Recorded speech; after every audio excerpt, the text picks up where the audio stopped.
helping people cope with and overcome life's challenges. This is Life Transformations with Michael Hart, Canadian certified counselor and award-winning psychotherapist.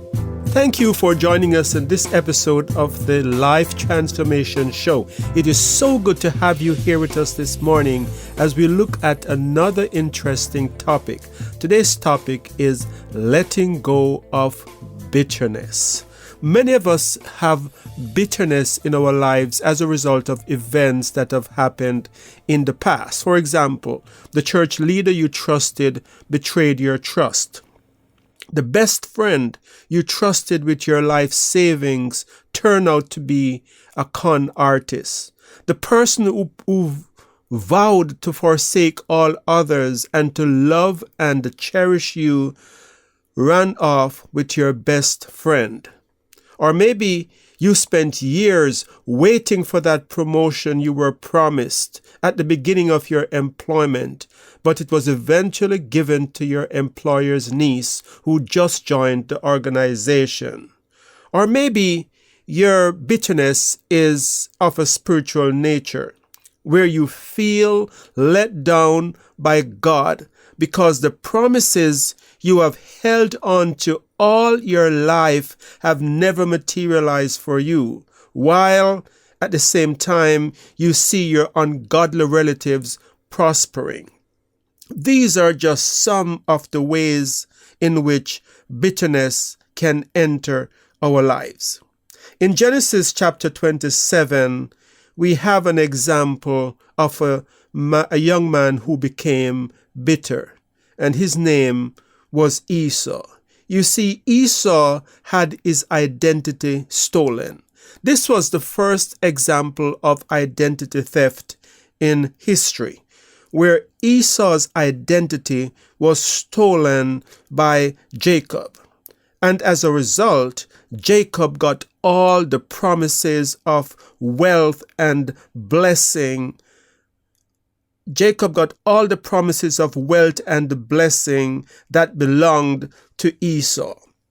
So I'll pick up here from verse 34 of Genesis 27, when Jacob had stolen Esau's blessing. He has been blessed by his father Isaac, and he had left the room. And just after he left, Esau came in, now prepared to get the blessing from his father, not knowing that Jacob had already gotten the blessing.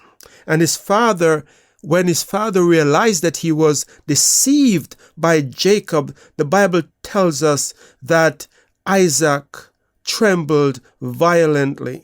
Isaac went on to explain to Esau that he had no more blessing to give to him. And so at verse 34, we pick up the story from that point, and it reads as follows. When Esau heard his father's words, he burst out with a loud and bitter cry and said to his father, bless me too, my father. But he said, your brother came deceitfully and took your blessing. Esau said to his father, do you have only one blessing, my father? Bless me too, my father. Then Esau wept aloud. His father Isaac answered him, your dwelling will be away from the earth's richness, away from the dew of heaven above. You will live by the sword, and you will serve your brother. But when you grow restless, you will throw his yoke from around your neck. Esau held a grudge against Jacob because of the blessing his father had given him. He said to himself, the days of mourning for my father are near. Then I will kill my brother Jacob. And so we see Esau realizing that his blessing has been stolen, that his father had been deceived into giving his blessing to his brother, became bitter and vowed to himself that he was going to wait until his father passed away. And his father by that time was very old. And he said, as soon as my father passed away, I am going to kill my brother. It's interesting in this passage that Isaac had prophesied that Esau would live by the sword. And no sooner had he finished making the prophecy, Esau started to fulfill this prophecy. So you see, living by the sword means, it's a euphemism that means you will live by violence. And so immediately after the prophecy was made, the fulfillment had already started, because Esau said, I am going to kill my brother. And I think that statement captures the level of hurt, the high sense, the deep sense of betrayal, and the anger that Esau was feeling. And so you may have had bitterness enter your life by some means, and this bitterness has left you hurting after many, many years. Maybe people in your life have said to you, why can't you just let it go and move on? And it's not that you haven't tried. Maybe you have tried to let it go before, but the pain is so deep. The sense of betrayal is so deep. The disappointment is so profound. The agony is so sharp that you just can't seem to let it go. It's like PTSD. Long after the event, long after the tragedy, people with PTSD are still living with the effects of what happened. German professor and psychiatrist Michael Linden said that there should be another category of mental illness for people who are carrying bitterness as a result of an event that had entered their lives. And he proposed that it should be called post-traumatic embitterment disorder. You see, carrying bitterness has many of the symptoms of post-traumatic stress disorder. The main difference between people who are bitter as a result of an event that has entered their life and post-traumatic stress is that there is not the fear element. People who are suffering from what the German professor or psychiatrist Michael Linden wanted to label post-traumatic embitterment disorder is that there isn't the fear element. There isn't this anxiety when they think about the event. There is more a sense of hopelessness and bitterness. But many of the other symptoms are very similar. So let us look at some of the effects of embitterment disorder or carrying bitterness in your life. People who are bitter, who has this bitterness as a result of being treated unfairly, or this sense of injustice that has happened to them, will experience sleeplessness, changes in appetite. They will sometimes lose their sex drive. There is often a change in their personality. So this person can go from being jovial and very positive in life to becoming cynical about life and to just have this gloom and doom over them every day as a result of the deep hurt that they're carrying. So people who are positive and jovial and fun to be around suddenly has this change in personality that make it seem as if there is this dark cloud that is hanging over their head. And another effect of bitterness is that it also affects relationships, because what it does is that it drives positive people away. People who are positive at times become tired of hearing the bitter person complain about their injustice and how they have been hurt by that person at work or by the spouse that ran off with someone else. And so at first they might be empathetic and very caring and offer words of advice, but after hearing it for the 100th time, positive people begin to move away. So relationships are affected. And what ends up happening to these people who are bitter is that as they change their personality by becoming more negative because of the bitterness and the ruminations on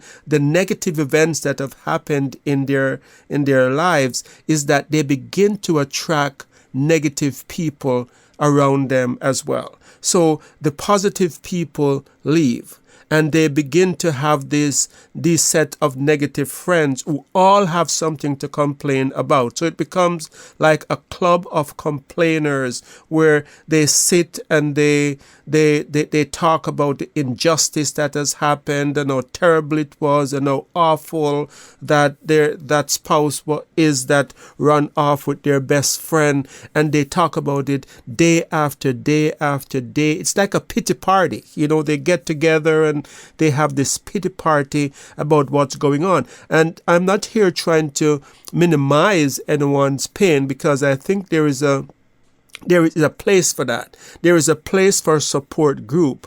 There is a place to meet with people who have experienced similar hurt and to work through the pain. But this is something different. I'm talking about here a pity party that is for no other purpose than feeling sorry for yourself. There is no moving on intended. It's just that we want to dwell on the past. So this is another effect of bitterness, that it keeps people who have experienced this sense of injustice, it keeps them trapped in the past, and they become untrusting of others. They can't move on into healthy relationships, and sometimes great opportunities for friendship and romance pass them by because they cannot trust. They become untrusting. And another effect that is implied in what I have said before is that it consumes your time and energy.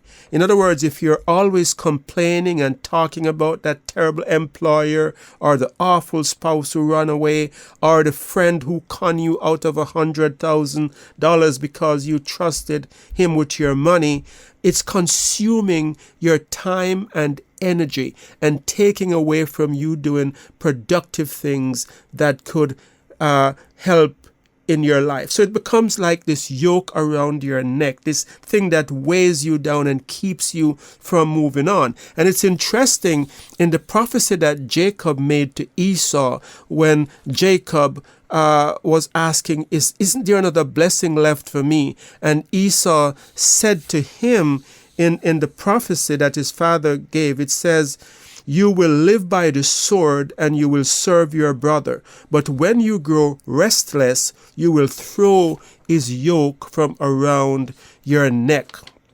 So there is this yoke that Esau had around his neck because of the bitterness that he would be carrying for Jacob. And that yoke, a yoke is a device that is put around the neck of animals to prevent them from roaming and from being free to do whatever they want to do. So it's as if Jacob is saying, this hurt that you're carrying, my son, is going to be a yoke around your neck. And it, as I said before, immediately after this prophecy was given, it started to be fulfilled, because he said, as soon as my father is dead, I'm going to kill my brother. So the yoke was already steering him in the direction towards violence, which fulfilled what Jacob said, what Isaac said, that Esau would live by the sword.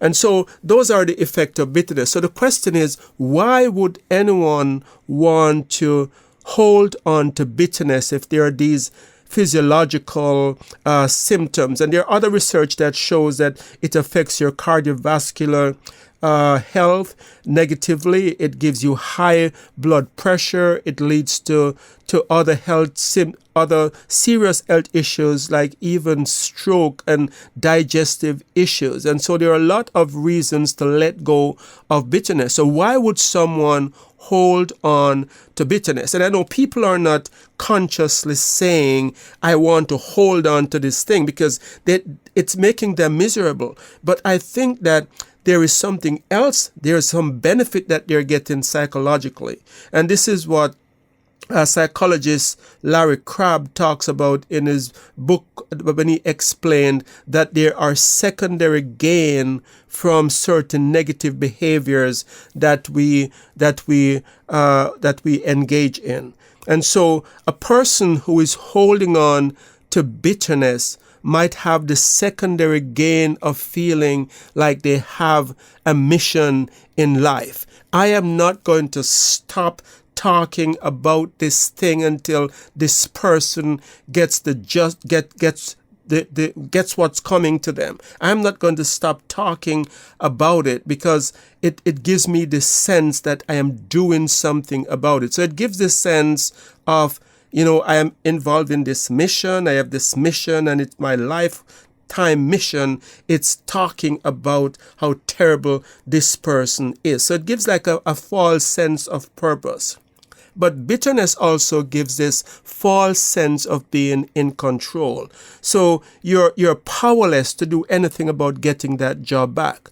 You're powerless to do anything about getting that spouse to come back into your life. You're powerless to get any justice for the wrong charges that were filed against you. But holding on to that bitterness gives you this false sense of being in control, because no one can take that away from me, and I can continue to be bitter as long as I want. And so people are holding on to bitterness because psychologically it gives them this false sense of being in control.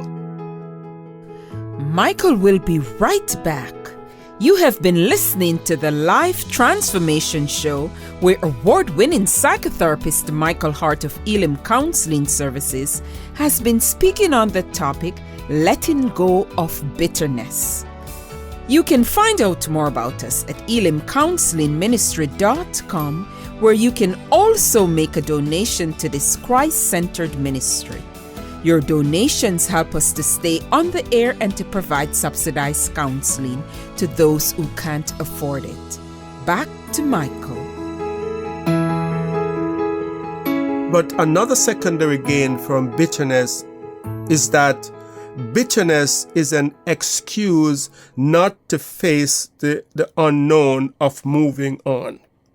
So you have lost that job, or you have lost that spouse, and you have lost that job, and you are just engaging all your energy in complaining about how your life was ruined as a result of being treated unfairly in the workplace, or how all your hopes that you had for a lifetime partner has been dashed by that spouse who ran off with someone else.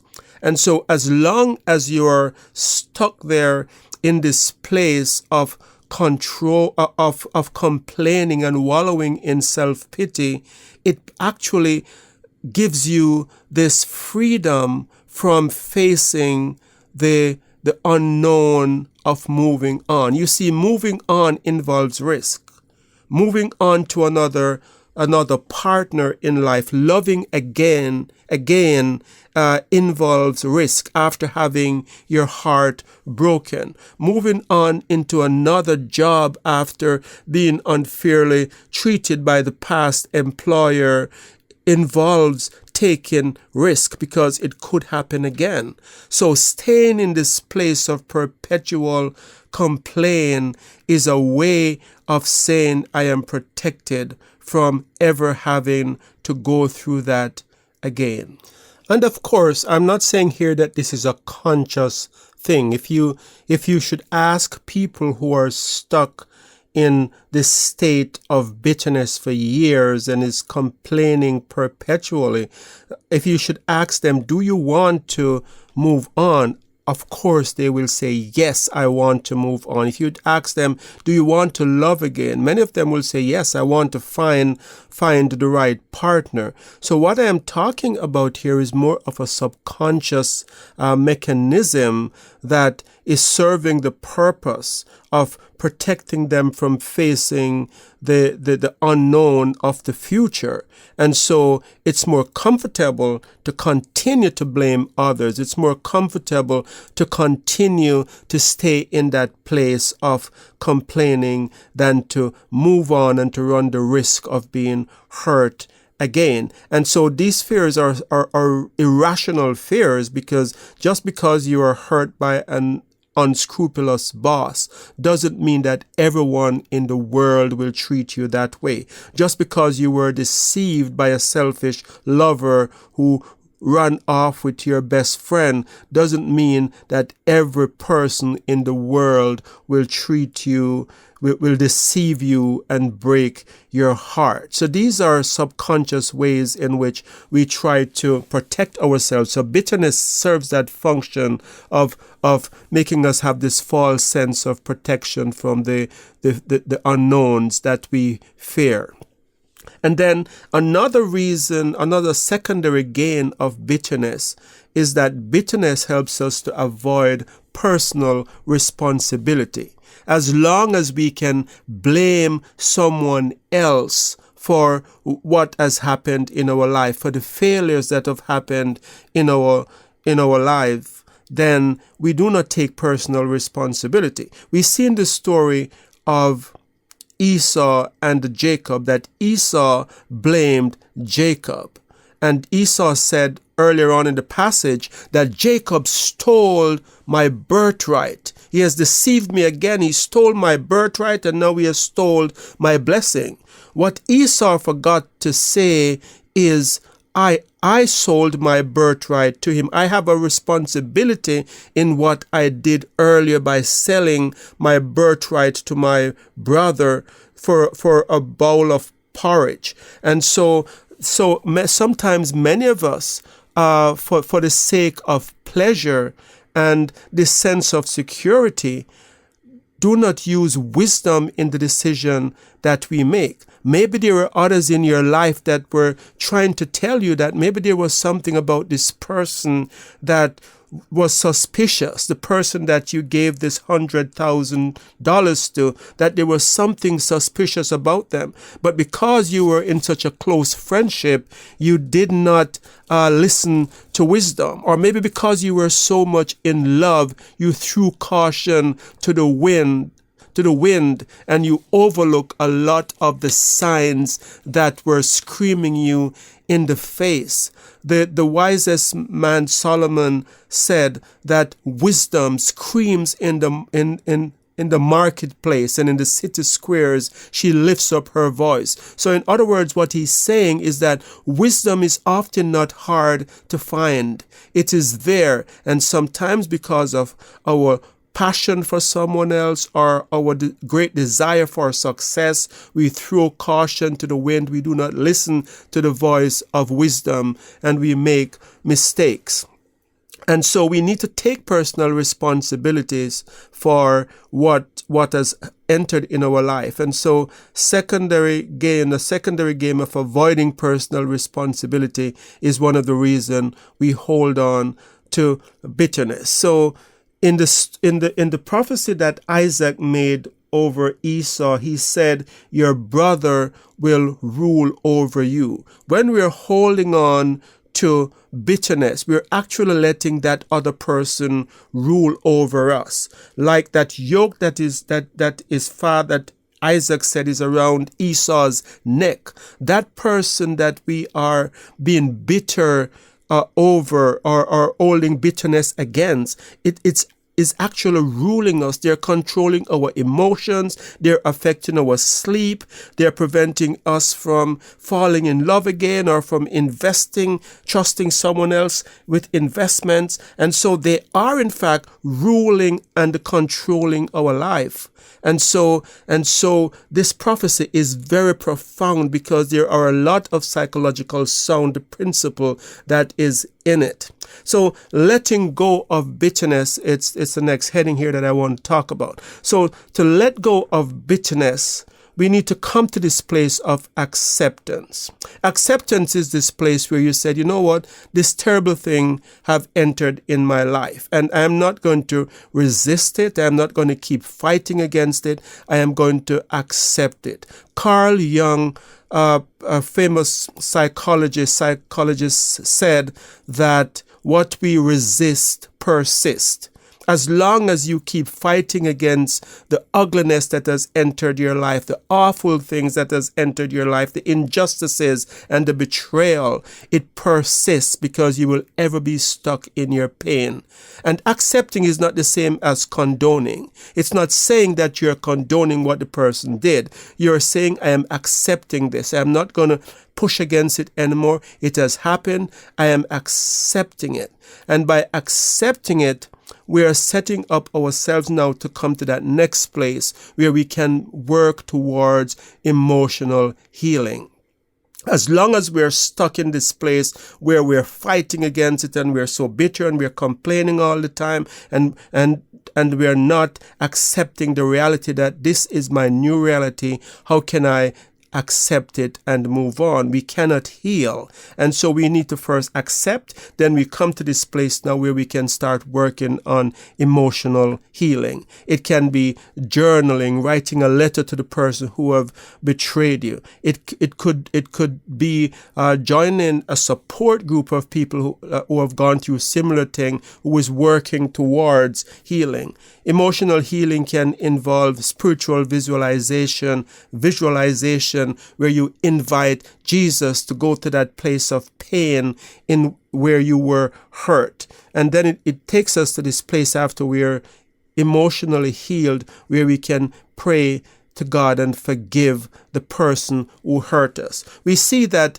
Esau came to this place of forgiveness because we are told in Genesis chapter 33 that when the brothers met again after 20 years and Jacob was trembling in his boots because he saw 400 men coming towards him, Esau and 400 men coming towards him, and he was there with his wives and children and his livestock, that he was trembling in his boots. But the Bible tells us that Esau, in Genesis 33, verse 1 to 6, we have the story, and we're told that Esau ran to meet Jacob, and they hugged each other, and they wept. So there we have the fulfillment of the rest of the prophecy that Isaac made, because Isaac said, but when you grow restless, you will throw his yoke from around your neck. So Esau eventually got to this place where he threw the yoke of bitterness from off his neck, and he got to this place of freedom, and he became successful. And how we know that is from verse 9, when Isaac was trying to buy Esau's forgiveness by giving him all of this flock and livestock, because Jacob was very wealthy. And he's saying, take these flocks and herds. And Esau is saying, no, I have enough. I have plenty, my brother. Keep what you have for yourself. So Esau had thrown away the yoke of bitterness, and he has in fact become wealthy. And so it's as if his father was saying, as long as you have that yoke around your neck, you will not be able to be prosperous. But he was able to throw away that yoke. So we have quickly come to the end of today's podcast. I want to thank you for listening to this podcast. If you want to learn more about forgiveness, you can listen to our YouTube podcast on forgiveness. What does it really mean? So I want to also remind you that we are not for a profit organization that counts on your support to stay on the air. And so you can support by going to our website, ElimCounselingMinistry.com. Elim is spelled E-L-I-M, counseling with 2 L's, ministry.com. So until next time, this is your host, Michael Hart of Elim Counselling Services, praying that God would bless you in all your relationships and keep you sound in mind and pure in heart.